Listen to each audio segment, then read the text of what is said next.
오늘 하나님 말씀 같이 보겠습니다. 예레미야 33장 19절에서 26절. 예레미야 33장 19절에서 26절. 우리 한 목소리로 하나님 말씀 같이 읽습니다. 시작. 여호와의 말씀이 예레미야에게 임하니라. 이르시되 여호와께서 이와 같이 말씀하시니라. 너희가 능히 낮에 대한 나의 언약과 밤에 대한 나의 언약을 깨뜨려 주야로 그때를 잃게 할 수 있을진데, 내 종 다윗에게 세운 나의 언약도 깨뜨려 그에게 그의 자리에 앉아 다스릴 아들이 없게 할 수 있겠으며, 내가 나를 섬기는 레위인 제사장에게 세운 언약도 파할 수 있으리라. 하늘의 만상은 셀 수 없으며 바다의 모래는 측량할 수 없나니, 내가 그와 같이 내 종 다윗의 자손과 나를 섬기는 레위인을 번성하게 하리라 하시니라. 여호와의 말씀이 예레미야에게 임하니라. 이르시되 이 백성이 말하기를 여호와께서 자기가 택하신 그들 중에 두 가게를 버리셨다 한 것을 내가 생각하지 아니하느냐. 그들이 내 백성을 멸시하여 자기들 앞에서 나라로 인정하지 아니하도다. 여호와께서 이와 같이 말씀하시니라.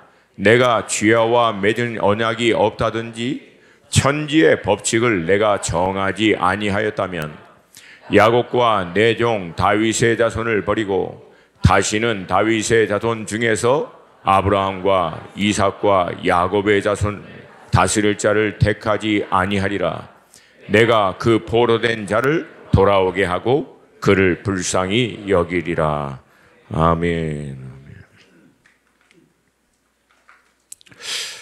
구약의 사사 시대를 지나서 이제 선지자들이 활동을 하는 사무엘 이제 시대로 딱 들어가는 길목에 당시의 영적인 상황을 기록한 말씀이 있습니다. 사무엘상 3장 1절. 우리 같이 한번 좀 읽습니다. 시작. 아이 사무엘이 엘리 앞에서 여호와를 섬길 때에는 여호와의 말씀이 희귀하여 이상이 흔히 보이지 않았더라.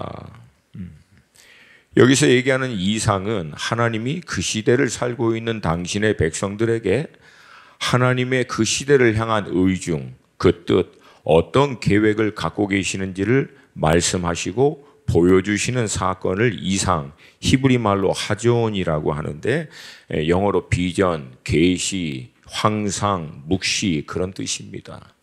그러니까 하나님께로부터 더 이상 그 시대를 향한 하나님의 말씀과 하나님의 사인이 없으니까 백성들이 어떻게 살았냐면 사사기 마지막 21장 25절에 다음과 같이 얘기합니다. 항상 같이 읽습니다. 시작. 그때 이스라엘에 왕이 없으므로 사람이 각기 자기의 소견에 옳은 대로 행하였더라. 쉽게 표현하면 자기들 마음대로 했다는 거예요. 여기서 얘기하는 왕은 인간 왕을 의미하지 않고요. 하나님의 왕권, 하나님의 왕되심을 그들이 인정하지 아니하였으므로 스스로가 왕이 돼서 자기 마음대로 행했다는 거예요. 그러니까 여러분 이 두 구절 하나만 딱 봐도 인생은 두 부류로 딱 나눠집니다. 하나님께로부터 오는 말씀, 하나님께로부터 오는 구체적인 인도하심을 따라 하나님이 계획하신 삶을 향해서 사는 사람, 아니면 그 하나님의 왕되심을, 주님의 주권을 인정하지 않고 여전히 자신이 계획하고 자기 소견에 오른 대로, 자기 경험에 오른 대로 자기가 왕되어 사는 사람. 중간은 없어요. 여러분 둘 중에 하나입니다. 우리가 예수를 믿고 거듭나 구원을 받았다는 사건은 우리 스스로가 이전에는 스스로가 왕이 돼서 우리가 원하는 대로 살다, 그렇게 살다가 멸망할 수밖에 없는 우리가 예수의 십자가의 복음의 사건을 통해서 하나님을, 주님을 우리의 구주와 주인으로 영접한 다음 회개한다고 합니다. 여러분 이 회개가 어원적으로 돌아서는 거예요. 그러니까 자기가 왕돼서 자기 계획대로 살던 삶에서 돌아서서 이제는 하나님이 왕이시고 그분이 계획하시고 그분이 뜻하시는 삶으로 돌아서는 것이 회개고, 그 결과가 주어지는 게 구원인 줄로 믿습니다. 아멘입니까? 네. 그러니까 여러분 이게 정리가 안 되면 뭘 열심히 하고 착하게 사는 것 자체가 별 의미가 없어요. 21세기를 살고 있는 그리스도인들이 이 부분에 있어서 명확하지가 않아요. 여전히 자기 계획대로, 여전히 자기가 생각하는 대로, 여전히 자기의 소견에 옳은 대로 살면서 착하게, 덕스럽게, 성실하게 다른 사람들을 배려하고 살면은 그게 좋은 그리스도인, 신앙생활인 줄 아는데 여러분, 그것은 정말 착각입니다. 신앙의 본질은 하나님이 왕 되셔야 되는 거예요. 주님이 우리의 인생의 주인 되셔야 되고, 그분의 주권을 인정할 때는 그분의 계획과 뜻을 발견하고 이루는 것이 삶의 궁극적인 목적인 줄로 믿습니다. 제가 개인적으로 성경 66권 가운데 제일 좋아하는 로마서 말씀의 그 핵심이 우리가 알다시피 로마서 12장 1절과 2절이에요. 1절의 핵심 뭡니까? 우리 삶 자체가 하나님이 받으시기에 합당한 예배가 되도록 하라. 아멘. 단순히 시공간을 정해놓고 믿음의 사람들이 함께 드리는 이 공적인 예배뿐만 아니라 공적인 예배를 통해서 받은 은혜가 실질적인 삶의 현장에까지 확산돼서 내 삶의 모든 영역이 하나님이 흠양할 수 있는 예배가 되는 삶이 되도록 하라. 근데 그렇게 하기 위해서는 2절, 너희는 이 세대를 본받지 말고, 여러 가지로 해석할 수 있지만 이 문맥상의 흐름은 이 세대를 본받지 않은 게 뭡니까? 이 세대는 자기가 왕이에요. 자기가 주인이라고. 자기 소견에 옳은 대로 자기가 계획해 사는 것이 이 세대의 특징입니다. 그걸 본받지 말라는 얘기는 하나님이 주인 되고 하나님이 왕인 삶으로 돌아서라는 거예요. 아멘입니까? 그렇게 함으로 마음을 새롭게 함으로 변화를 받아 궁극적으로 하나님의 선하시고 기뻐하시고 온전하신 뜻을 분별하도록 하라. 분별하라 안에 그 뜻에 따라 순종하여 살으라는 것이 포함되어 있습니다. 그러니까 결국 여러분, 신앙의 관건은 내 뜻이 아니라 하나님의 뜻을 분별하고 그 뜻에 내 인생이 동참하는 것인 줄로 믿습니다. 종교생활하는 것과 신앙생활하는 것의 명확한 차이는, 종교생활은 하나님이라고 하는 신의 도움을 받아 내가 원하는 것을 추구하며 사는 것, 그게 종교생활입니다. 신이라고 부르는 여러 종류의 존재의 그 능력과 도움을 받아서 궁극적으로는 내가 원하고 내가 바라고 내가 계획한 것을 이룰 수 있도록 도와달라고 하는 힘을 받아서 사는 것, 이걸 종교생활이라고 합니다. 여러분, 신앙생활은요, 하나님이신 그분, 알파와 오메가 되신 그분, 나를 모태에서 이미 조성되기 전에 보았던 그분, 내 날이 하루가 되기도 전에 내 인생 전체를 이미 아시고 계획하신 그분, 나의 머리카락 하나도 다 세신 바 되신 그분. 그 아멘이 적어요. 이렇게 석 달 만에 하니까 이렇게 아멘이 적어. 그 완전하신 하나님, 그분, 그분의 계획에 동참하여 그분의 뜻을 하늘에서 이루어진 것 같이 땅에서 이루도록 하는 삶을 살고 돌아가는 것이 신앙인 줄로 믿습니다. 그래서 여러분 따라서 합시다. 신앙은 방향성의 문제다.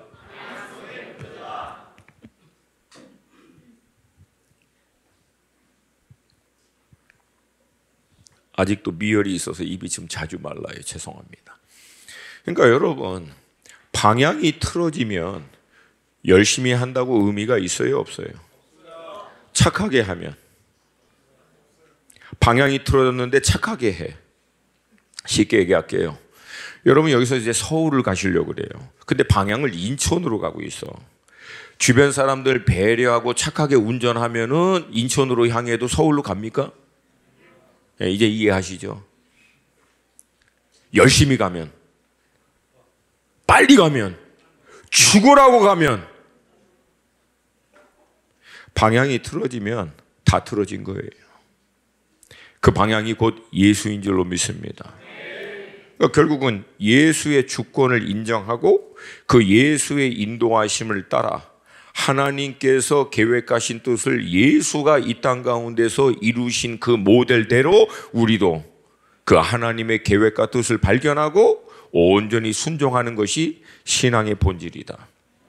아멘입니까? 우리로 하여금 그렇게 살 수 있도록 하나님이 행하신 것이 거듭나게 하신 거예요. 요한복음 3장 6절, 제가 늘 말씀드린 거, 육으로 난 것은 육이요 영으로 난 것은 영이니. 깊고 심오하죠. 육으로 난 것은 육이요 영으로 난 것은 영이니라. 뭉클하잖아요. 뭔가 깊은 것 같고, 근데 뭔 뜻인지는 잘 모르는. 여러분, 이 말씀은 굉장히 간단합니다. 육신의 부모에 의해서 태어난 그 상태로 머물면 사람은 뭐다? 육신이다.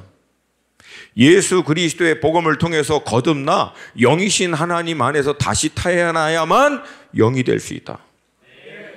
우리로 하여금 거듭나게 하신 것은 결국은 영적인 존재가 되도록. 그럼 왜 영적인 존재가 되도록 했는가? 간단합니다. 우리가 믿는 하나님은 영이세요. 하나님은 영이시니 하나님을 예배하는 자가 영과 진리로 예배할지니. 하나님은 영이시다. 헬라어 문법으로 이게 주격입니다. 하나님은 본질상 영이시다는 거예요. 우리의 혼과 우리의 육을 동원해서 예배를 드리지만, 여러분, 고 목사님이 늘 강조했듯이 예배의 핵심은 뭐다? 우리 영이 영이신 하나님과 인카운트 하는 거예요. 아닌가요? 대답이 없어요. 결국은 예배는 살아계신 하나님과 대면하는 거예요. 할렐루야. 그 통로가 우리의 혼이 되고 육이 될 수 있지만 관건은 영이 영이신 하나님을 만나는 거예요. 그때 치유가 일어나고 돌파가 일어나고 역사가 일어난다는 거예요. 할렐루야. 그러니까 그거 하라고 하나님이 우리를 거듭나게 하신 줄로 믿습니다.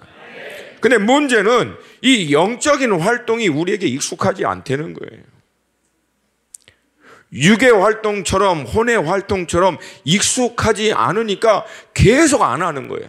그러면 여러분, 익숙하지 않다고 안 하면 나중에는 어떻게 됩니까? 더 어려워진다는 거예요. 여러분, 신앙생활을 객관적으로 잘 생각해 보세요. 우리가 얼마만큼 육의 활동을 많이 합니까? 육을 개발하기 위해서. 혼적인 활동도 얼마나 많이 해요. 우리의 지정의적인 사고를 개발하기 위해서. 근데 여러분, 신앙생활 하는데 과연 영은 얼마나 개발했냐고.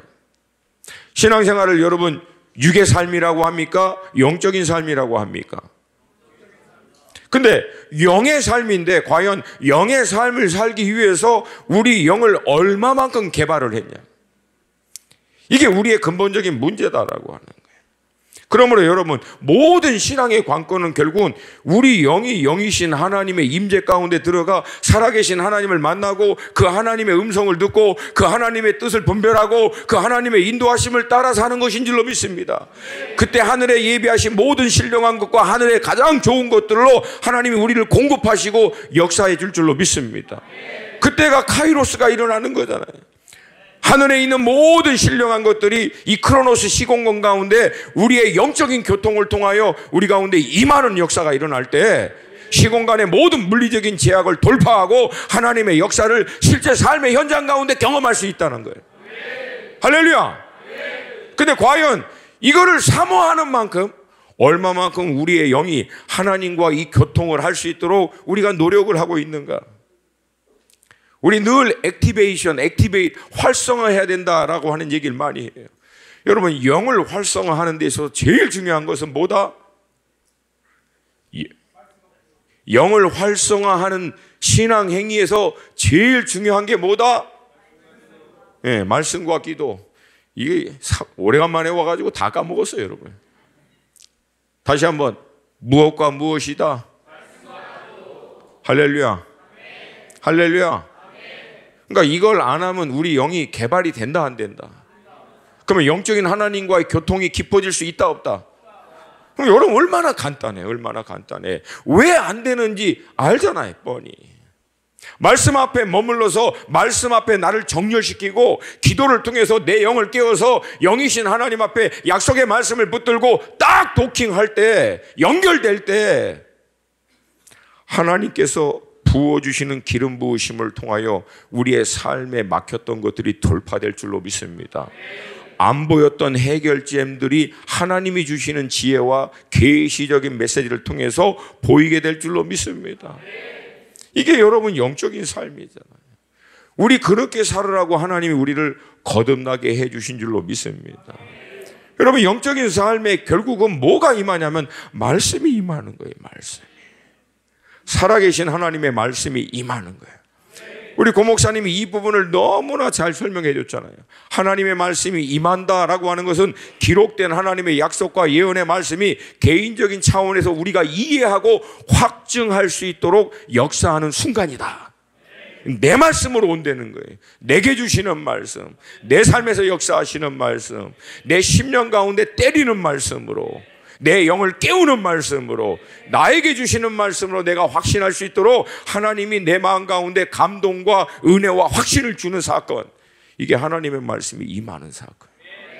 할렐루야. 여러분, 결국은 신앙생활 하는 분들 보면 이 둘 중에 하나는 거예요. 하나님이 임하시는 말씀에 따라 하는 사람, 아니면 이게 없으니까 결국은 어떡합니까? 신앙생활 열심히 하는 것 같아도 결국은 결정적인 순간에는 각자의 소견에 오른 대로 하는 사람, 말씀을 받고 인도하심을 따라 신앙생활 하는 사람, 아니면 그걸 통해서 은혜는 받았다고 하지만 결정적인 순간에는 여전히 자기 계획과 생각으로 하는 사람, 그리고 하나님 역사해달라고, 도와달라고, 내가 놀라운 스바라시 계획을 만들었으니까 하나님 도와주세요, 역사해 주세요. 근데 제가 한번 물어볼게요. 여러분, 계획한 대로 됩니까? 계획한 대로 안 되잖아요. 근데도 계획해. 그리고 도와달래. 안 되는 일을 도와달래.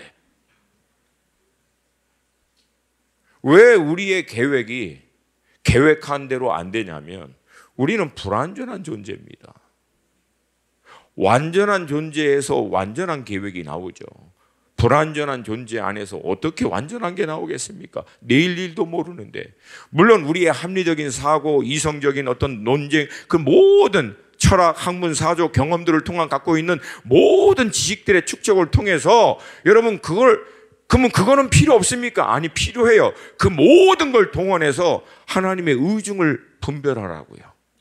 그 모든 지식을 동원해서, 그 모든 경험을 동원해서, 모든 것들을 통해서 하나님의 의중이 어디에 있는지, 그리고 그 의중을 실제적인 삶 가운데 어떻게 살아내는 것이 하나님의 의중과 뜻인지, 이거를 놓고 하나님 앞에 씨름하는 거예요. 그때 우리의 혼과 육도 성령의 영이신 하나님의 인도하심에 딱 정렬이 될 때 가장 최상으로 아름답게 쓰임받게 될 줄로 믿습니다.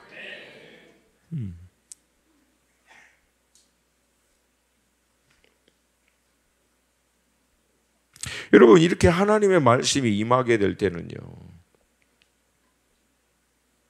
우리 눈앞에 있는 현실의 모든 문제, 이 어려움을 넉넉히 이길 수 있는 기대와 확신이 우리 가운데 일어납니다. 왜? 하나님의 말씀이 임했기 때문에. 하나님의 말씀이 내 안에 확신됐기 때문에. 현실에서는 막막하고 답답하고 이런저런 문제가 많지만 하나님의 말씀이 딱 임해서 내 안에 이 확신을 딱 주는 순간 현실보다도 더 크신 하나님에 대한 확신이 내 안에 딱 생기면서 현실을 넉넉히 돌파할 수 있는 믿음이 우리 가운데 일어나게 될 줄로 믿습니다. 근데 만약에 이 하나님께로부터 오는 이 말씀과 이 확신, 그분의 임재에 대한 이 확신이 없으면 여러분과 저는요, 현실 앞에, 문제 앞에 다 무너져 버립니다. 묻혀버려요. 묻혀요. 현실의 팩트, 세상 사람들이 갖고 있는 합리적인 사고, 그들이 갖고 있는 이론, 그들이 갖고 있는 모든 노하우를 통해서 나름대로 정해놓은 모든 팩트, 이 사실들, 이 기준들, 이런 것들에 의해서 우리가 결국은 눌려버린다는 거예요. 여러분, 이 모든 말들을 이겨버리는 것은 하나님의 말씀입니다. 세상의 모든 잡다한 말들을 이겨버리는 것은 여호와 하나님의 말씀이에요. 할렐루야. 여러분, 이스라엘 백성들이 가나안 땅에 가데스바네에 도착하고 난 다음에 정탐꾼 12명을 보내고 난 다음에 12명이 돌아와서 보고할 때 10명은 거짓말한 거 아니에요. 허무맹랑하고 아무 전후 배경도 없는 뭐 말도 안 되는 소리 한 게 아니에요. 보고 그들이 경험한 현실에 있는 팩트를 그대로 얘기한 거예요. 10명은. 성 겁나게 높다. 안악자손 엄청나게 크다.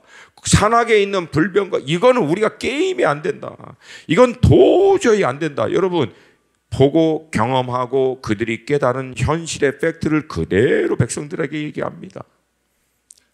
근데 갈렙과 여호수아 이 두 사람은 현실에 보고 경험한 팩트를 얘기하지 않아요. 하나님 약속의 말씀을 얘기하지. 저들은 우리의 밥이다. 여호와께서 함께 하시면 우리가 반드시 이길 수 있다. 할렐루야. 할렐루야.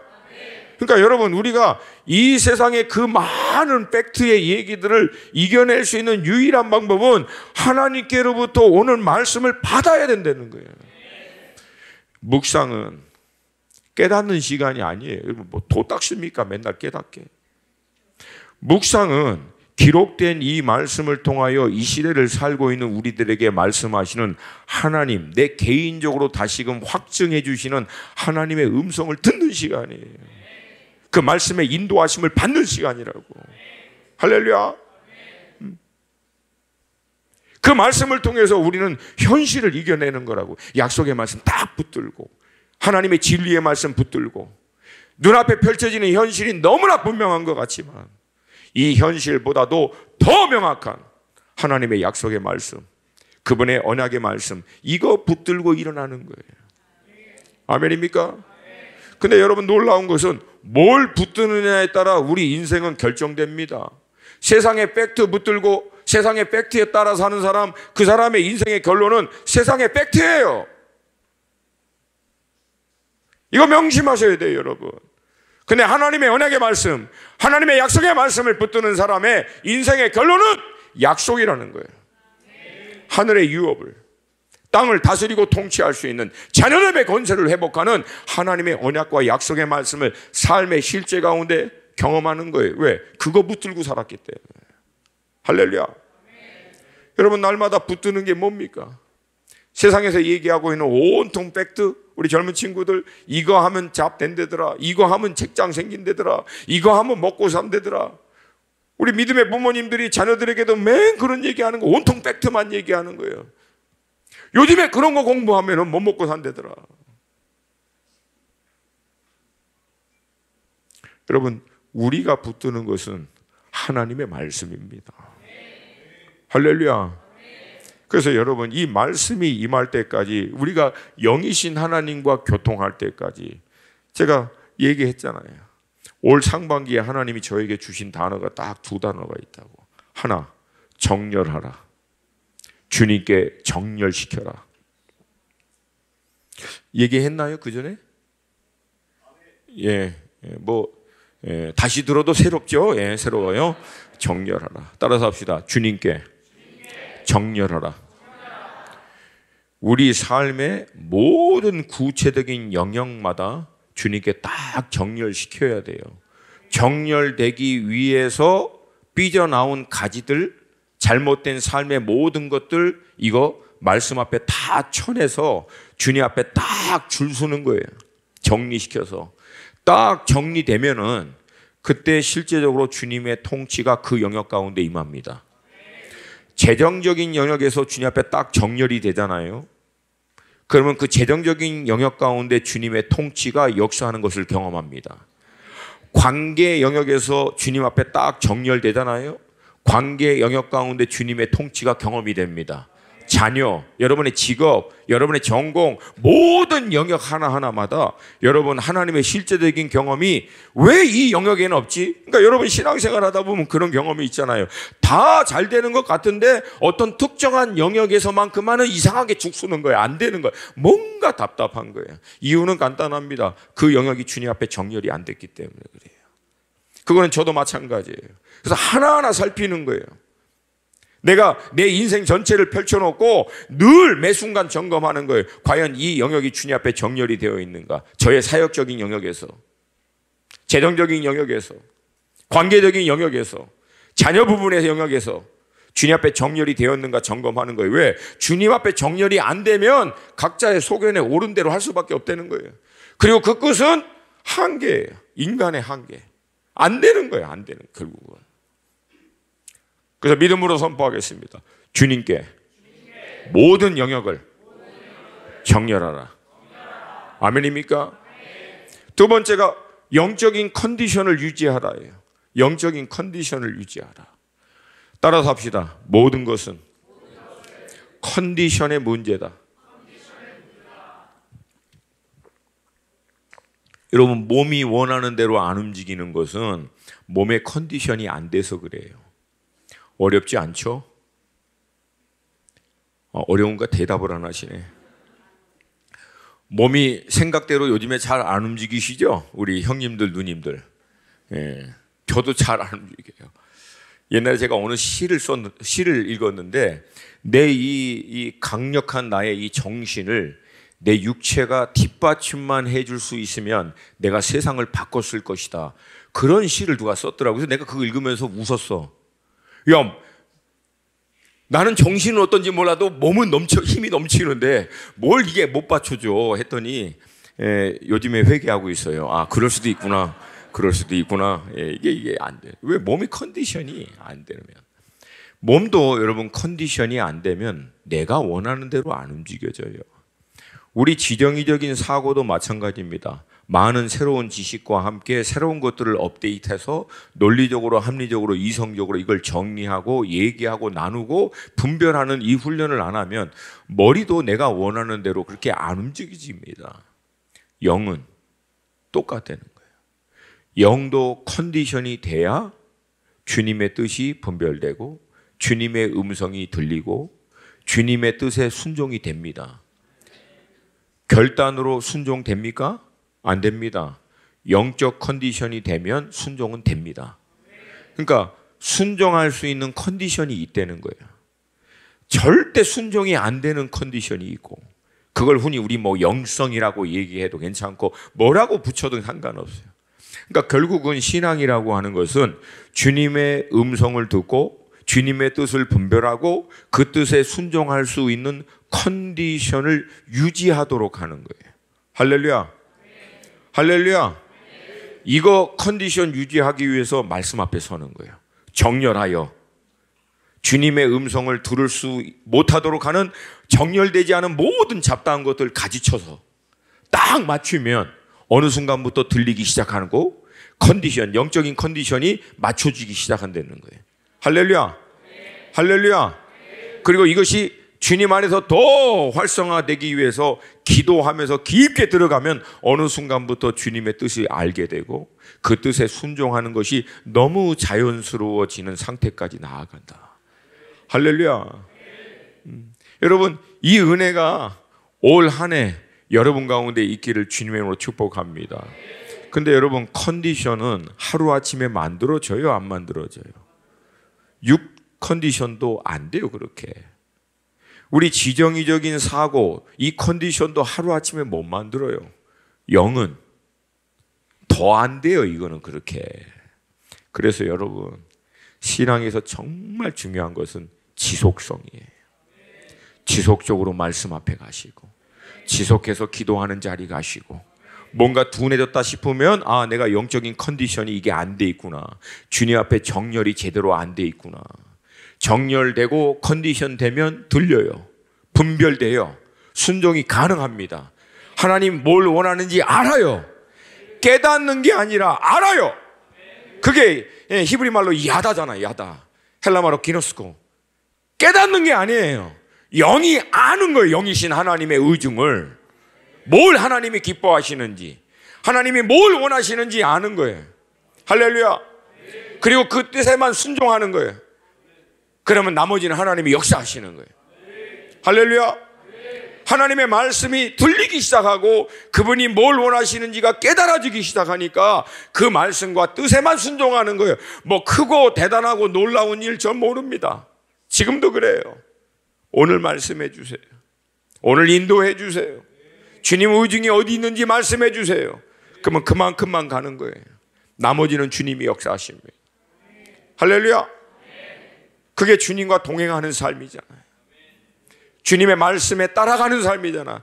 이에 아브라함이 여호와의 말씀을 따라갔고, 여러분, 하나님의 음성이 안 들리고 하나님의 말씀이 깨달아지지 않는데 어떻게 하나님을 따라갑니까?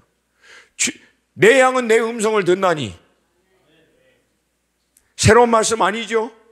내 양은 내 음성을 듣나니. 아멘이 이렇게 약해요. 내 양은 내 음성을 듣나니. 교회 가니까 세게 하던데 우리 수원 하나가 약하게 하면 안 되죠. 아멘입니까?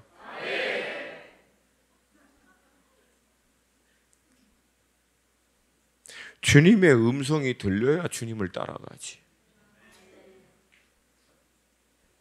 안 들리니까 맨날 주님 보고 따라오라고, 따라오시라고.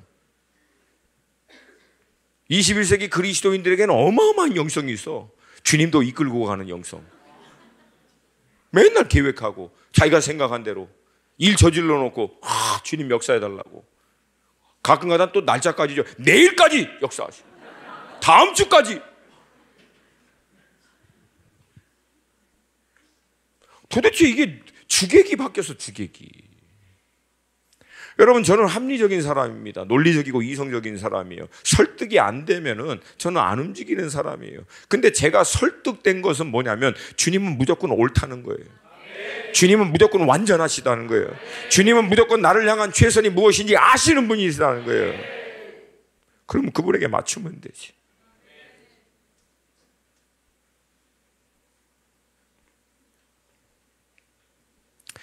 여러분, 오늘 이 본문은 우리 지난달, 지지난달 묵상했던 예레미야 말씀 묵상했는데, 제가 이거 묵상하고 막 돌아다니면서는 나눴는데, 이게 하도 나눠가지고 우리 교회에서 또 이거 나눠야 되나, 제가 마음이 좀 갈등은 있었어요. 왜? 계속 재탕하는 것 같아가지고. 근데 우리 성도들은 또 못 들었잖아요. 그래서 제가 할 수 없이, 저의 마음에 좀 꺼리낌은 있지만 여러분을 위해서 할 수 없이 그냥 다시 하는 거예요. 근데 이 말씀을 제가 묵상하다 보면은, 여러분, 예레미야는 비운의 선지자입니다. 그 많은 선지자 가운데 유일하게 눈물의 선지자라고 부른.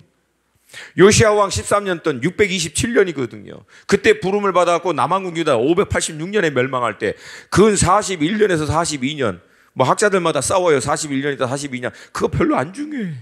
아무도 몰라. 그냥 대략. 아멘입니까? 하여튼 40년 넘도록 하나님의 말씀을 증거했는데 그 말씀 듣고 회개하고 돌아왔다라고 하는 기록이 한 구절도 안 나와요. 1장부터 50장이 넘도록 한 구절도 안 나와요. 회개하고 돌아왔다는 얘기가. 그러니까 제가 생각해도 예레미야가 하나님의 말씀을 증거하다가 그만두고 싶을 때가 한두 번도 안 있을 것 같아요. 포기하고 싶을 때가. 사실 오늘 본문의 배경에 그런 사건들도 나와요. 근데 여러분, 예레미야가 포기하지 못하는 이유가 뭔지 압니까? 여호와의 말씀이 예레미야에게 임하심에. 여호와의 말씀이 예레미야에게 임하심에. 여러분, 이 말씀이 예레미야서 전체에 여러분 수도 없이 나옵니다. 제가 알기로는 30몇 번. 그러니까 예레미야도 안 하고 그만하고 싶어. 근데 갑자기 여호와의 말씀이 예레미야에게 임하심에. 계속 말씀하시는 거예요. 왜 그래요? 유일하게 그 당시에 예레미야 한 사람 하나님의 말씀 앞에 반응하고 있었거든요.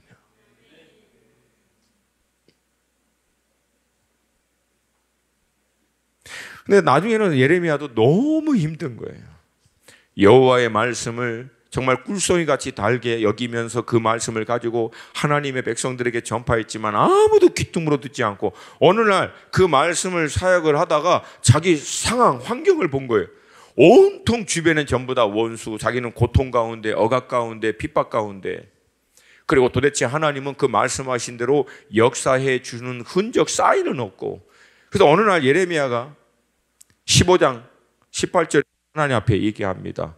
하나님 당신에게 속은 것 같다고. 하나님 당신은 마치 물이 없는 시내와 같다고. 여지껏 하나님의 말씀, 그 약속의 말씀이라고 붙들고 순종했는데 알고 보니까 하나님 당신에게 이용만 당하고 버려진 것 같다. 18절 말씀 같이 한번 좀 보겠습니다. 15장 18절 함께 읽습니다. 시작. 나의 고통이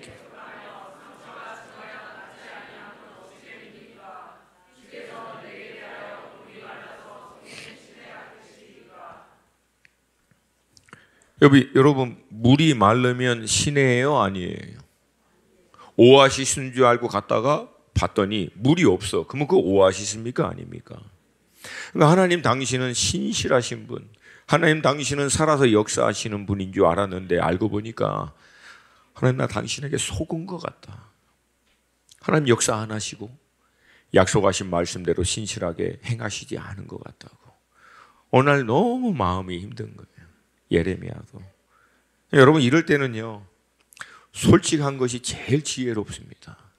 여러분도 어느 날 신앙생활 열심히 하나님 말씀 붙들고 목사님들이 이제 도전하시면 그 어떻게든지 나도 그 신앙생활 제대로 해보려고 했는데, 그러던 어느 날 나 자신을 보는데 말씀을 붙들고 열심히 신앙생활을 하려면 할수록 계속 막히고 안 되고 답답하고 이런저런 어려움과 문제 가운데 있을 때 때로는 하나님 앞에 속은 것 같고 목사님한테 사기당한 것 같고 아닌데 기라고 해가지고 막. 근데 여러분 그럴 때는요, 시편을 많이 읽으세요. 시편에 보면 다 나오잖아요. 자기에 있는 감정, 아픔, 어려움 그대로 고백합니다. 솔직하게. 근데 여러분 그거 하나님 앞에서 하셔야 돼요. 하나님 앞에 안 하면 어디다 한다? 와이프나 남편한테 하고 자식한테 하고 내 베스트 프렌드한테 하고 내 옆에 제일 친하다고 하는 사람한테 부어버려요. 그러니까 우리는 여러분 하나님과 달리 뭔가 이렇게 어려움은 이걸 부어내야 돼요. 어디다가 토해내야 된다고. 제발 삭히다가 병 드세요. 성숙해. 그러다가 병 드세요. 안 돼. 우리는 그거를요 하나님 앞에 다 고백해야 돼요. 아멘입니까?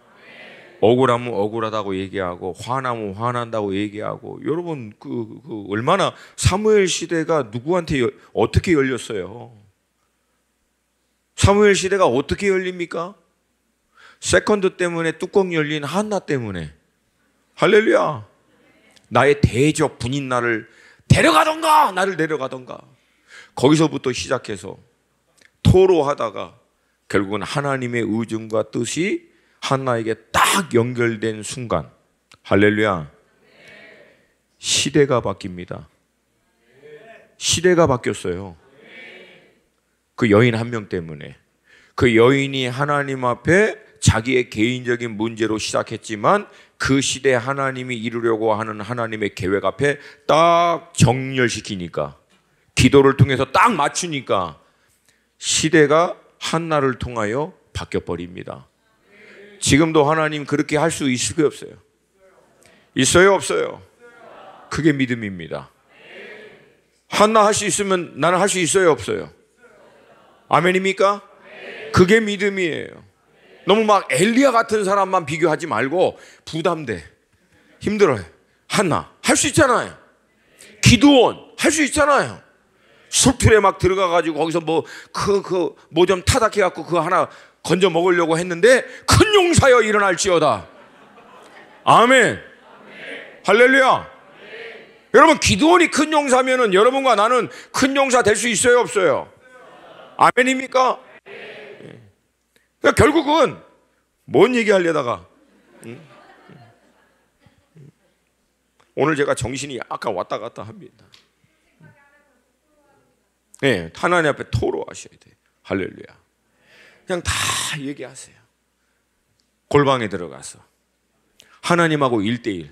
또 본당에 와가지고 다 들으라고 또 소리 지르지 말고 누구누구 집사, 누구누구 셀리더 막 이렇게 하지 마시고, 예? 하나님하고 하세요. 하나님하고. 할렐루야. 다 토해내세요. 다 토해내세요. 그러면 때로는 하나님께서요 그 얘기 들으시다가 우리 위로해 주십니다. 따라 또 격려해 주시고, 때로는 또 잠잠하게 그냥 옆에 함께 계실 때가 있어요. 때로는 또 우리의 연약함을 또 하나님이 깨닫게 해주시기도 하고. 근데 많은 경우에 하나님은 그럴 때 우리를 위로해 주세요. 아들아 알아. 근데 계속 그렇게 위로해 주시다가도 우리가 그 위로를 통해서 빨리 회복되면 좋은데, 이게 위로를 통해서 회복되는 게 아니라 계속 굴을 파고 들어가 버리면은 하나님이 모두를 조금 바꾸세요.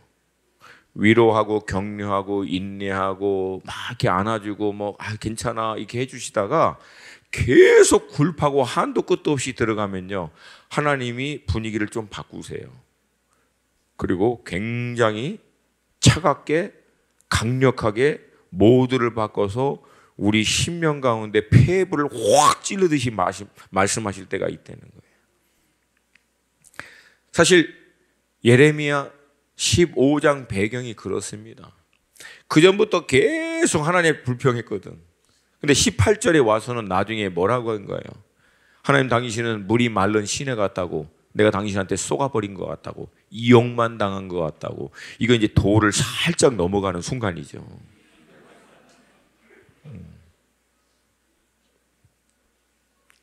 여기서 더 나가면 막 하나님 있으면 나와보라고 막 이제 막 하고. 그때 하나님이 이 예레미야에게 다음과 같이 응답하십니다. 19절. 그 19절이에요. 함께 읽습니다. 시작. 여호와께서 이와 같이 말씀하시되 내가 만일 돌아오면 내가 너를 다시 이끌어 내 앞에 세울 것이며, 내가 만일 헛된 것을 버리고 귀한 것을 말한다면 너는 나의 입이 될 것이라. 그들은 내게로 돌아오려니와 너는 그들에게로 돌아가지 말지니라. 하나님, 당신은 물이 마른 시내 같습니다. 결국은 이제 딱 그 얘기 하니까 하나님께서 예레미야에게 말씀하시는 거예요. 내가 만일 돌아오면. 여러분, 이 돌아오다라고 하는 것이 바로 죄와 우상을 섬기다가 회개하라, 돌이키라, 이게 똑같은 의미입니다. 근데 여러분, 예레미야에게 이렇게 말씀하시는 건 좀 이상하잖아요. 예레미야는 평생 하나님의 말씀을 받아서 그 말씀에 본인 스스로가 순복하고 당시에 살고 있는 패역한 죄와 우상을 섬기는 자들에게 돌이키라고 메시지를 선포한 사람인데, 아니 그런 예레미야에게 왜 돌이키고 돌아오라고 얘기합니까? 이 문맥의 뉘앙스에 따라 이 말씀을 풀이하면 여기서 돌이키라는, 돌아오라는 얘기는 간단합니다. 야! 정신 챙겨, 정신 챙겨. 정신과 시선과 마음과 생각을 어디다 다 뺏겨가지고. 지금 예레미야의 근본적인 문제가 뭡니까? 여기서 보면은 하나님이 안 보이는 거예요. 하나님의 임재가 흐릿해진 거예요. 예레미야 자신이 직면하고 있는 문제, 어려움, 위기, 그런 고통, 이것보다 더 근본적인 예레미야의 문제는 그 한복판에도 늘 붙들고 있었던 하나님의 임재에 대한 확신, 이게 흐릿해진 거예요. 어느 순간에. 왜 그랬을까? 이유는 간단해.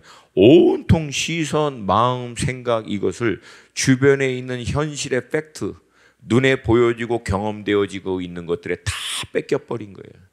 그러다 보니까 뭐가 안 보여? 하나님이 안 보여요. 여러분과 저의 신앙의 위기는 딱 한순간에 옵니다. 하나님이 안 보일 때 와요. 그러면 신앙의 돌파와 회복은 언제 일어납니까? 하나님이 명확하게 보이기 시작하면 회복되고 돌파됩니다. 이거를 임재 싸움이라고 그러잖아요. 임재 싸움. 하나님의 임재를 놓치지 말라고. 끼니 앞에 여러분 왜 서는 거예요? 그날 하나님의 임재를 여러분이 말씀을 통해서 다시금 확실히 하는 거예요. 기도를 통해서 이런저런 기도 응답 받는 것도 중요하지만 더 기도를 통해서 중요한 것은 내게 흐릿해졌던 하나님의 임재를 기도를 통하여 영적으로 하나님과 기도를 통해서 다시금 도킹해서 하나님이 나와 함께 하신다라고 하는 확신이 내 안에 생길 때까지 그 기도하는 자리에서 씨름하는 거예요. 할렐루야. 여러분, 다윗이 골리앗을 치고 나갈 수 있었던 이유는 딱 하나입니다. 골리앗 딥다 큰 거 맞아요. 눈앞에 있는데 왜 안 보입니까? 3m 장신이. 근데 사울과 모든 이스라엘 백성들은 골리앗만 보인 거예요. 근데 다윗은 골리앗을 어떻게 돌파합니까? 골리앗보다 더 크신 하나님의 임재가 자기와 함께 하신다는 확신이 있었기 때문에 돌파한 거예요. 너는 창과 칼로 내게 오거니와 나는 만군의 여호와의 이름, 여호와 하나님이 나와 함께 하신다라고 하는 것을 확신하고 있기 때문에 그 여호와 하나님의 이름으로 내게 간다고 얘기하잖아. 할렐루야, 할렐루야. 마지막 때 우리의 싸움은 따라서 합시다. 임재 싸움, 임재 싸움. 말씀 앞에 왜 서는 거예요? 흐릿해진 하나님의 임재를 분명해 줄 때까지 말씀 앞에 정렬시키는 거예요. 기도하는 가운데 하나님의 임재가 내 안에 너무나 분명해질 때까지 기도하는 자리에서 하나님하고 씨름하는 거예요. 명확해질 때까지, 하나님이 확실해질 때까지. 눈에 보이고 경험되어지고 현실 앞에 펼쳐져 있는 모든 팩트보다도 하나님이 내 삶에서 더 분명해질 때까지 하나님 앞에 머무는 거예요. 이게 내 안에 분명해지고 날 때 우리는 그 자리에서 딱 일어나고 세상으로 갈 때 여러분, 그때 안 보이는 거예요. 세상이 하나님만 명확하게 보이는 거예요. 할렐루야.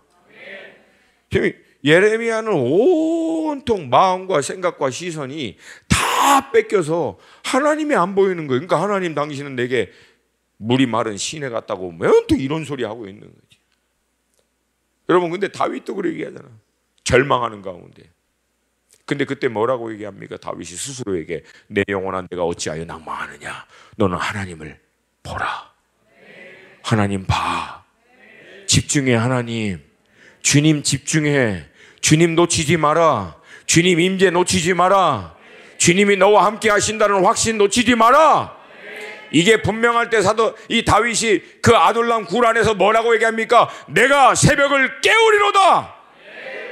절망 가운데 굴 파고 들어가다가 거기서 하나님의 임재에 대한 확신이 딱 쓰니까 그 칠흑 같은 굴 안에서 내가 새벽을 깨울 것입니다. 여러분, 임재가 여러분의 삶 가운데 분명해야 돼요. 여러분, 저도요, 언제 흔들리냐면 하나님이 나와 함께 하신다라고 하는 확신, 주님이 나의 삶 가운데 함께 동행하신다라고 하는 그분의 임재가 이게 흔들릴 때는 이건 여러분 뭘 해도 안 됩니다. 이거는. 그런데 주님이 나의 하는 이 일에 함께 하시고 지지하신다라고 하는 확신이 있으면 이건 뭘 해도 되는 거예요. 할렐루야. 전능의 주가 다스릴 줄로 믿습니다. 아멘입니까? 근데 오늘 본문은요, 이게 예레미야 15장보다도 상황이 더 심각해. 오늘 본문은 바벨론 2차 침략 2차 침략이 597년이죠. 597년에 하고 포로를 596년에 이제 끌고 갔거든요. 그 다음에 이 주신 말씀이에요. 그러니까 이 말씀이 주어졌을 때는 이미 남아있는 남한국 유다의 이 국군은 거의 기울어진 상태입니다. 그로부터 불과 몇 년 후에 3차로 치고 586년에 멸망해버리거든요. 1차로 두들겨 맞고 다 끌려가, 2차로 두들겨 가서 또 끌려가고 난 다음 주신 말씀이니까 이 말씀을 누가 받아들일 수 있겠어요? 그래서 하나님이 이 말씀을 줄 때는 약간 극단적인 예화를 쓰십니다. 그 예화가 20절과 21절이에요. 같이 한번 읽습니다. 하나님 말씀 20절 21절 시작. 여호와께서 이와 같이 말씀하시니라. 너희가 능히 낮에 대한 나의 언약과 밤에 대한 나의 언약을 깨뜨려 주야로 그때를 잊게 할 수 있을진데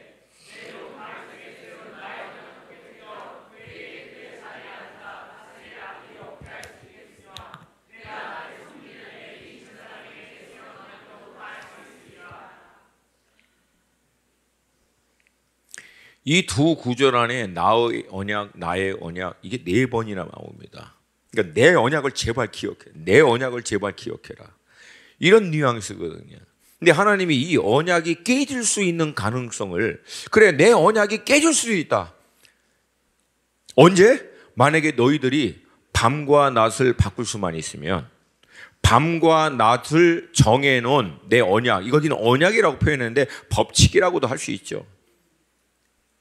피조세계를 창조하신 하나님께서 밤과 낮을 정해놓으신 그분의 법칙을 만약에 너희 힘으로 너희들이 바꿀 수 있으면 오케이, 내 언약이 안 될 수도 있을 가능성이 있겠다. 지금 그 얘기하는 거예요. 거기에 이제 비유해서 말씀하시는 거예요. 근데 여러분, 밤과 낮이 바뀝니까?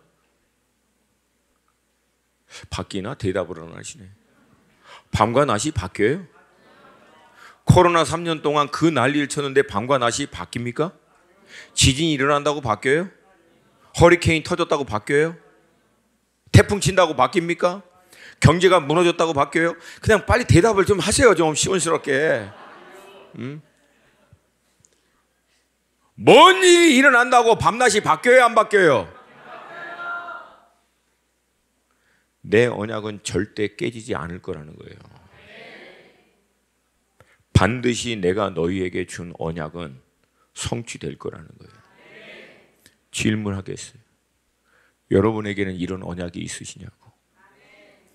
기록되어 있는 하나님의 언약과 약속의 말씀이 여러분 개인의 삶 가운데 하나님이 내게 주신 언약이다라고 하는 것이 내 안에 개인적으로 확증되어지시는 말씀. 그래서 이 말씀 때문에 반드시 하나님은 이렇게 하실 거야 라고 하는 언약이 있냐고요. 이게 있는 사람과 없는 사람이 어떻게 신앙생활 똑같이 하겠습니까? 보편적 진리로서 기록되어 하나님이 일반적으로 주신 차원이 말고 어느 날 내가 갈급해서 하나님 앞에 몸부림치는 가운데 내 심령 가운데 하나님께서 인쳐주신 하나님의 말씀, 목사님을 통해서 내가 도저히 부인할 수 없고 믿음으로 취할 수밖에 없도록 내 심령을 때렸던 하나님의 말씀, 찬양 가운데 그 찬양 한 구절이 하나님이 내게 개인적인 차원에서 주신 위로의 말씀이라고 하는 확신으로 내게 임한 말씀. 할렐루야, 할렐루야. 이 말씀이 여러분 가운데도 있기를 주님의 이름으로 축복합니다. 저의 신앙의 여정을 보면은 결정적인 순간에 제가 그거를 돌파하고 이겨낼 수 있었던 이유는 그 결정적인 순간마다 하나님의 말씀이 있었어요. 이 말씀 때문에 돌파한 거예요. 이 말씀 때문에 일어난 거예요. 할렐루야. 또한 하나님께서 24절에 이 얘기를 합니다. 이 백성이 말하기를 여호와께서 자기가 택한 그들 중에 두 가게를 버리셨다. 여기서 얘기하는 두 가게는 북왕국 이스라엘과 남왕국 유다를 얘기합니다. 내가 생각하지 아니하느냐? 그들이 내 백성을 멸시하여 자기들 앞에서 나라로 인정하지 아니하도다. 그러니까 북왕국 이스라엘은 아시리아에서 722년에 멸망해 버렸죠. 남왕국 유다도 1차로 두들겨 맞고 2차로 두들겨 맞고 이제 3차로 두들겨 맞고 멸망할 시즌쯤에 이제 다 왔으니까 이스라엘 백성들도 스스로 얘기하는 거예요. 이제 끝났어. 우리는 끝났어. 이제 끝난 거야. 우리는. 하나님 우리 버리셨어. 이대로 이제 끝난 거야. 이제 하나님 얘기하는 거예요. 멸시하냐고. 그들을 향해서 얘기합니다. 다시금 25절 말씀 다시 한번 읽습니다. 25절 함께 읽습니다. 시작. 여호와께서 이와 같이 말씀하시니라. 내가 주야와 맺은 언약이 없다든지 천지의 법칙을 내가 정하지 아니하였다면. 주야를 바꿀 수 있다 없다? 천지의 법칙을 바꿀 수 있다 없다? 바꿔봐! 그러면 안 될 수 있어. 한번 바꿔봐! 그러면 내 언약이 안 될 수도 있어. 이 얘기는 뭐예요? 반드시 내 언약은 내가 이룰 거라는 거예요. 나의 말씀은 내가 이룰 거라고. 여러분, 기독교 역사가 2000년이에요. 예수님 오시고 난 다음. 그리고 우리에게는 이 완전 계시라고 하는 하나님의 진리의 말씀을 주셨어요. 지난 2000년 동안 믿지 않는 자들, 흔히 얘기하는 이성주의자들, 합리적인 사고와 논리를 가지고 하나님의 말씀이 거짓인 것을 증명하고자 하는 수도 없이 많은 철학자, 교육과 사상가, 이론가, 신문 기자 해서부터 하여튼 똑똑하다는 사람들, 내놓으라는 사람들이 붙어가지고 이 말씀이 가짜라고 하는 것을 증명하려고 했던 역사적인 사건이 수도 없이 많았습니다. 그리고 그 가운데 이 말씀 가운데 단 한 구절이라도 이래서 하나님의 말씀은 가짜입니다. 이래서 이 말씀은 틀린 겁니다. 이게 입증이 되면 우리가 가지고 있는 신앙의 절대적인 기초인 말씀, 이게 무너져 버리기 때문에 우리 신앙은 무너집니다, 여러분. 이래서 하나님은 약속의 말씀대로, 언약한 대로, 그분이 미리 예언하신 말씀대로 안 하고 이것이 깨졌습니다. 이거 증명되는 순간 여러분과 저의 신앙은 무너져요. 근데 여러분 2000년 동안 단 한 구절이라도, 단 한 약속과 예언과 언약의 말씀 가운데 이래서 이루어지지 않았기 때문에 이 말씀은 완전한 말씀이 아닙니다, 증명된 사실이 있어요, 없어요? 그러면 여러분 이미 결론이 났잖아요. 하나님은 반드시 말씀하신 대로 내 삶 가운데 역사하신다. 하나님이 말씀대로 내 삶에서 역사하는 유일한 길은 믿음이다. 믿음이다. 약속한 말씀을 믿음으로 취하여 그 말씀이 가르치는 방향을 향해서 발걸음을 내딛는 자들에게는 반드시 하나님이 그 말씀에 기록된 대로 행하신다. 그래서 우리는 하나님을 뭐라고 불러요? 신실하신 하나님, 완전하신 하나님. 여러분, 그분이 우리가 믿는 하나님이세요. 그러므로 하나님은 지금도 그분의 언약과 약속의 말씀을 완성해 가고 계시는 줄로 믿습니다. 여러분 개인의 삶에서도 반드시 이루실 줄로 믿습니다. 여러분 놀라운 것은 뭐예요? 이 말씀을 선포했을 때 다 귀등으로 들었어요. 그리고 586년 정말 남왕국 유다 멸망해 버렸어. 다들 뿔뿔이 흐러지고 뭐 애굽으로 가야 산다, 뭐 어쩐다, 온 난리를 쳤는데 결국 여러분 그 바벨론을 멸망시켰던 바사와 메대 연합군에 의해서 페르시아의 고레스 왕이 딱 들어오고 난 다음에 597년 우리가 알고 있는 대로 바벨론에 있는 모든 유다의 포로는 예루살렘으로 돌아가 나라가 회복됩니다. 할렐루야, 할렐루야. 근데 그러고 난 다음에 잘했느냐? 아니에요. 그러고 난 다음에 또 축축을 했어요.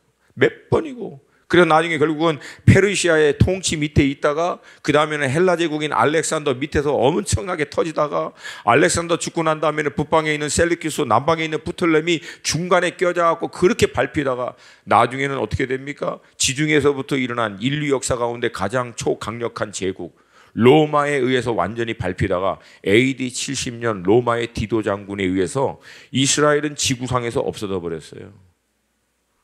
하나님의 언약, 약속, 예언의 말씀이 무색할이 많지. 지구상에 이스라엘이라고 하는 나라는 AD 70년에 없어져 버렸어요. 그래가지고 여러분 신학자나 믿음의 사람들이 멘붕이 온 거예요. 왜? 그러면 하나님의 언약과 약속, 이 모든 말씀을 어떻게 해야 되냐? 그래서 나온 게 Replacement Theology, 대체 신학입니다. 이 인간이 갖고 있는 한계적 관점에서 만들어낸. 왜? 모든 이스라엘과 야곱, 하나님의 백성들을 향한 언약과 예언과 약속의 말씀, 이게 성취되는 건 고사되고 그 말씀을 줬던 이스라엘 자체가 없어져 버렸으니까 그 이스라엘은 영적인 상징적 의미로서 교회를 대체하는 거다. 그래서 그때부터 구약에 나와 있는 이스라엘을 향해서 전부 다 교회라고 하는 것을 대체해서 넣은 거예요. 이것은 이스라엘이라고 하는 나라를 상징적으로 영적으로 하나님이 의미해서 궁극적으로 이것은 교회에게 약속해 주신 말씀입니다. 언약해 주신 말씀입니다. 전부 다 대체 신호. 그렇게 해서 이제 막 이스라엘을 뭐 안중에 넣었고 이건 교회에게 주신 말씀이야. 남방권 북방권 데리고 오는 거 이것도 교회에게 주신 말씀이야. 이렇게 하고 있는데 1948년 5월 18일 날 2000년 동안 없어졌던 나라가 예루살렘에 다시금 회복됐어요. 할렐루야, 할렐루야.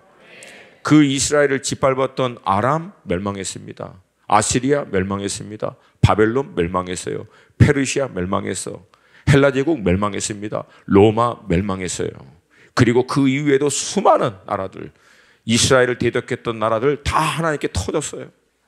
근데 이집트는 멸망을 안 했어. 이집트도 왜 멸망을 안 했지? 이집트는 여러분 모세 때 우리가 알고 있는 대로 이스라엘이 이 나라를 이룰 수 있도록 그들을 잉태했던 축복의 역할을 했기 때문에 하나님이 놔둔 거예요. 할렐루야.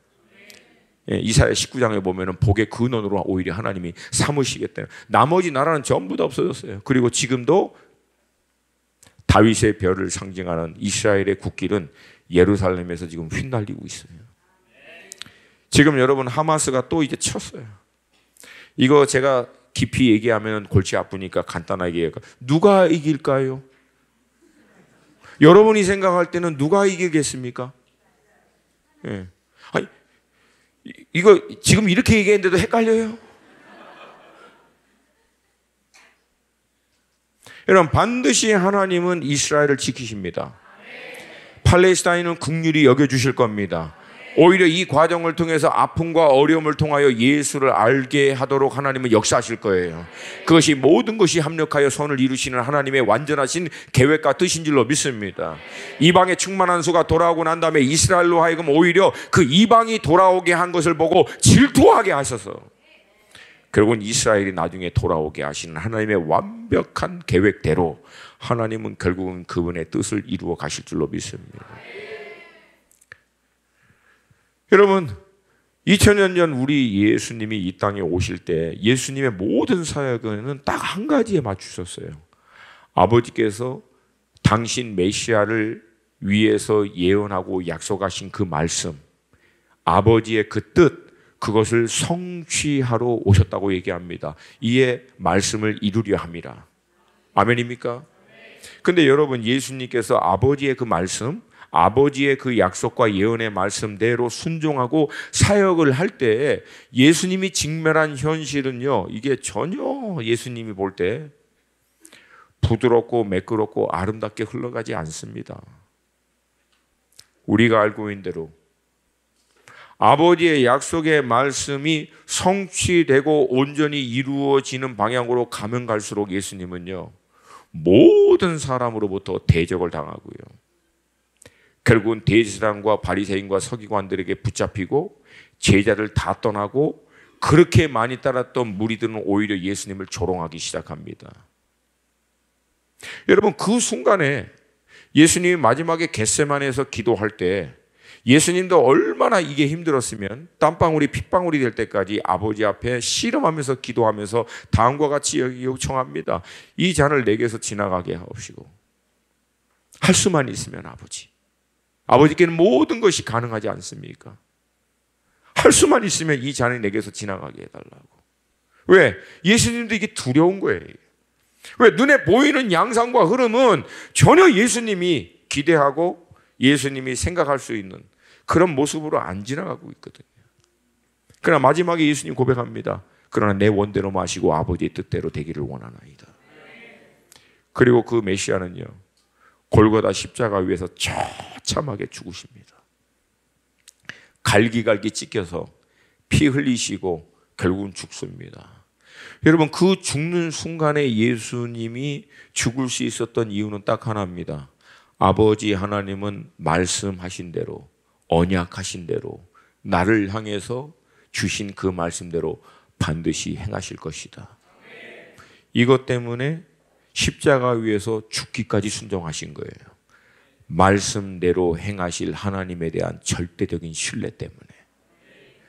그리고 그 믿음대로 우리 주님은 3일 만에 죄와 사망의 권세를 깨뜨리고 부활하셔서 모든 이름 위에 뛰어난 이름을 주셔서 모든 무릎으로 그 예수 앞에 무릎 꿇게 하시고 모든 입이 예수 그리스도가 주라 고백하게 하나님 만드신 거예요. 할렐루야. 할렐루야. 여러분, 예수님이 직면한 현실, 팩트는 우리가 생각할 수 있는 모든 것을 초월합니다. 그럼에도 불구하고 현실의 차가운 팩트와 그 모든 문제와 어려운 가운데서도 결국은 골고다까지 예수님이 갈 수 있었던 이유는 딱 하나입니다. 아버지 하나님의 언약에 대한 절대적인 신뢰입니다. 여러분, 뭘 붙들고 사세요?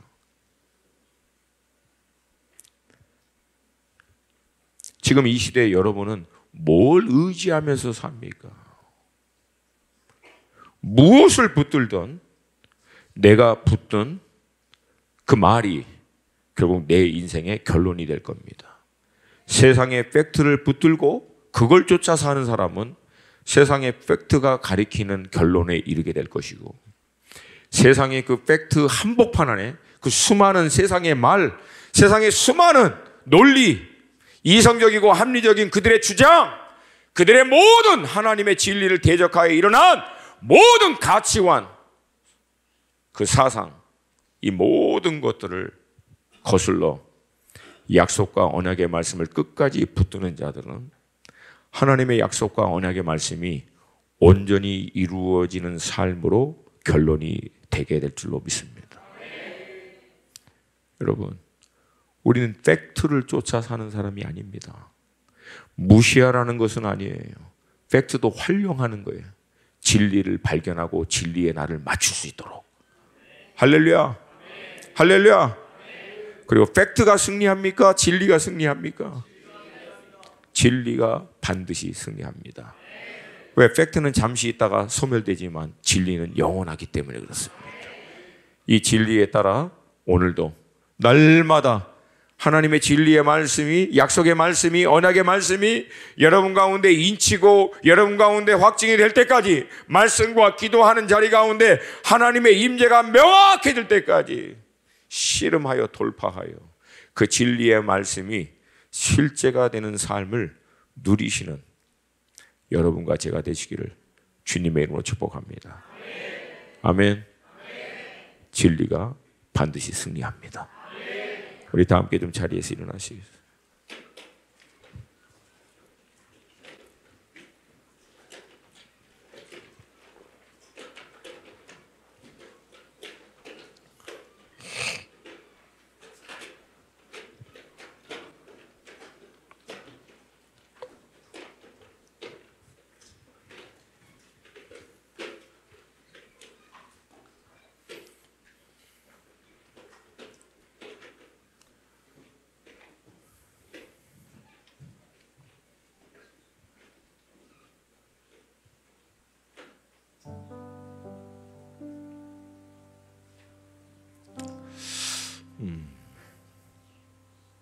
저희 그 첫째가 지금 이제 미국에서 이제 첫 번째 학기를 다니고 있어요. 네, 가끔가다 이제 연락이 와요. 근데 한 번은 이제 제 아내하고 저희 국사모님하고 같이 있는데 이제 연락이 왔어요. 이런저런 얘기하고 친구들도 사귀고 학교 다니는 것도 좋고, 그 위튼 칼리지가 그 학교 밥이 유명하거든요, 맛있기로. 근데 그 셰프가 요리사가 바뀌어가지고 요즘엔 안 좋다고. 이제 막 그런 얘기하는데 마지막에 의외로 아들이 저한테 이제 엄마하고 얘기하더라고요.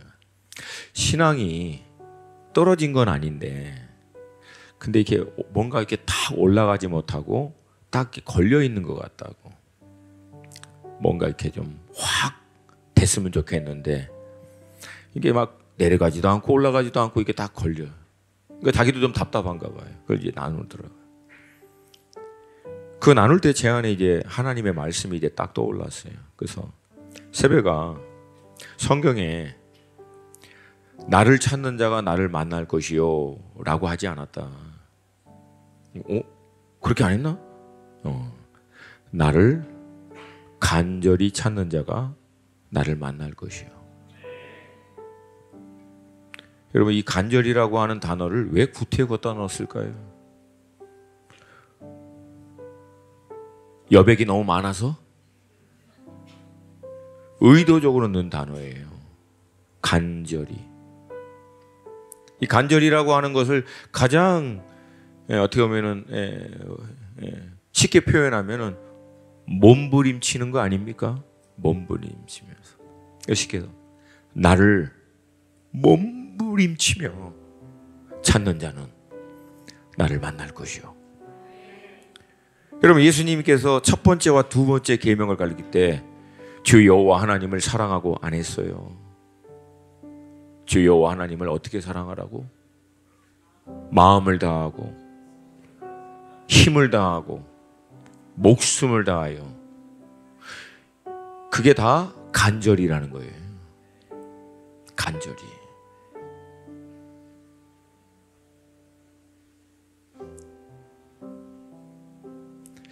아빠가 신앙생활 하면서 아들아, 한 가지는 내가 확신하는 게 있다.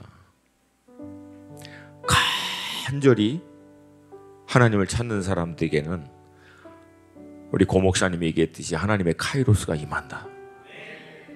근데 문제는 이게 언제 임하는지를 몰라. 그렇죠? 여러분, 이 영적인 원리를 발견한 사람은 아마 제가 보기에는 대박 날 거예요. 이때 임한다 이거 아는 사람은. 근데 내가 한 30년 해보니까 몰라요 그거는. 근데 여러분, suddenly 어느 날 그냥 갑작스럽게 임하더라고요.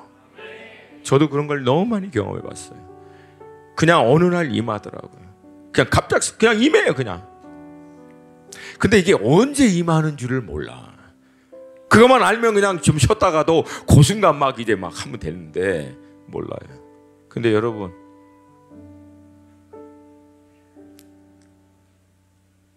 간절히 끝까지 지속해서 그 자리를 버티는 사람에게는 그 어느 날이 반드시 임합니다.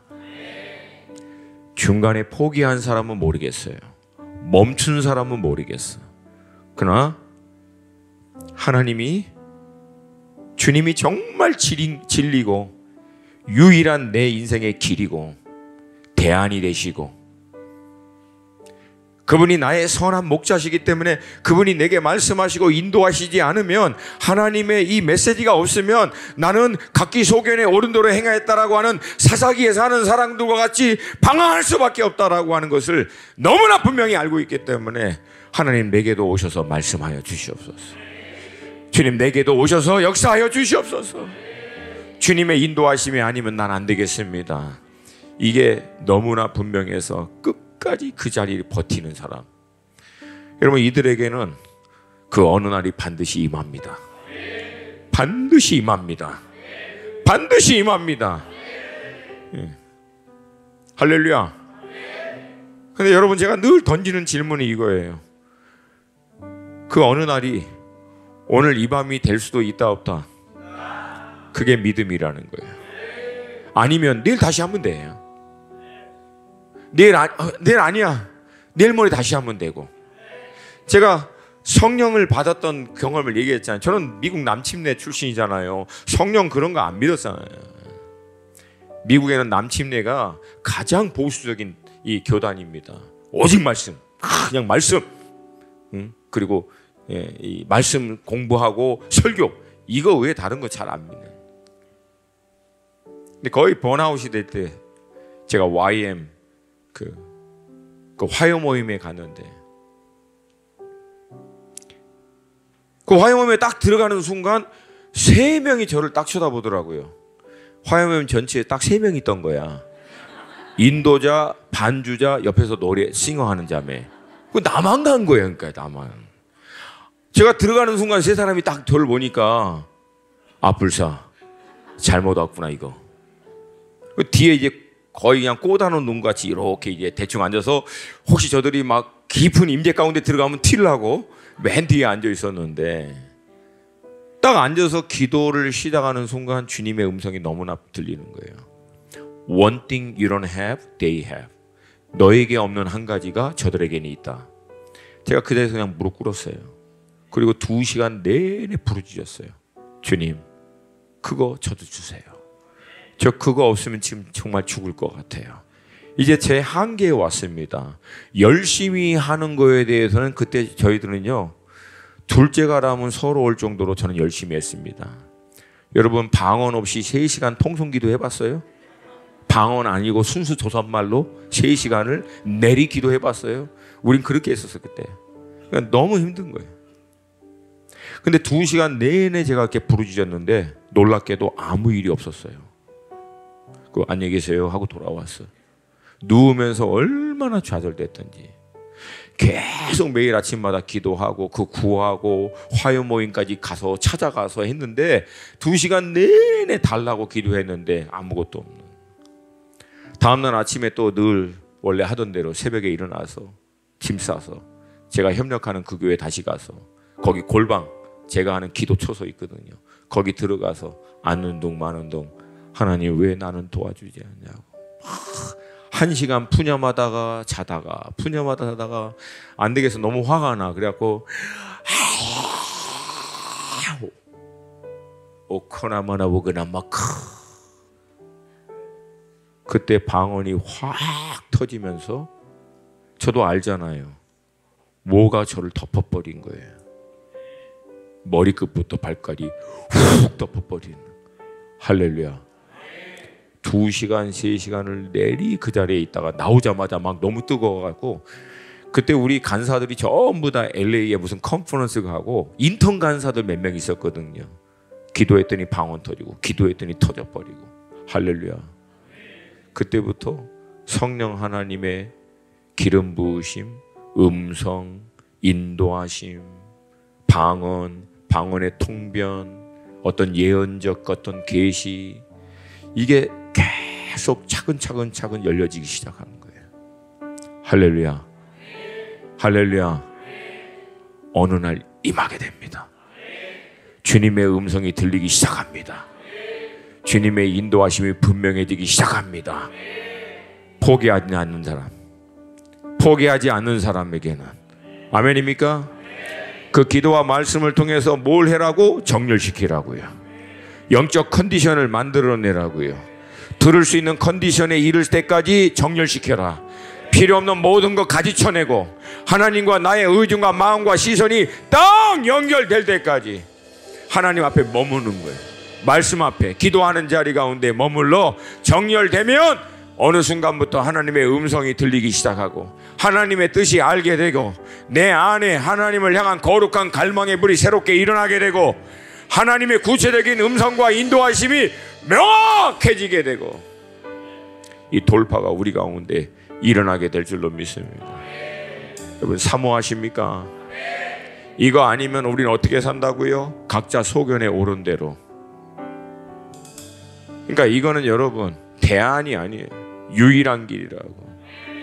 예레미야 15장 아까 19절에서 주님 뒷부분에 제가 일부러 얘기 안 했는데 뭐라고 얘기합니까? 너는 그들에게 돌아가지 말고 그들이 너에게 돌아오게 하라고. 할렐루야. 하나님의 약속의 말씀 딱 붙들고 현실과 상황과 문제를 돌파하여 하나님의 명확한 임재로 말미암아 넉넉히 이길 수 있도록 네가 그 임재 가운데 들어가고 네가 그 하나님의 임재 가운데 확신을 갖고 너가 하나님 앞에 정렬되어 음성을 듣고 나아가면 네 주변에 있는 그 사람들은 결국은 네가 하나님의 임재와 확신을 가지고 나아가는 그 길로 돌이켜서 돌아오게 될 것이다. 여러분이 여러분의 가정에 그 키퍼슨이 되시기를 축복합니다. 여러분의 회사의 전문 영역 가운데 그 사람이 되기를 축복합니다. 주님 내게도 오셔서 말씀하여 주시옵시고 내게도 하나님의 음성을 확증하여 주시옵시고 하나님의 인도하심이 내게 분명한 시간이 되게 하여 주시옵소서. 우리 두 손 들고 주님의 이름 3번 부르고 기도합니다. 주여! 주여!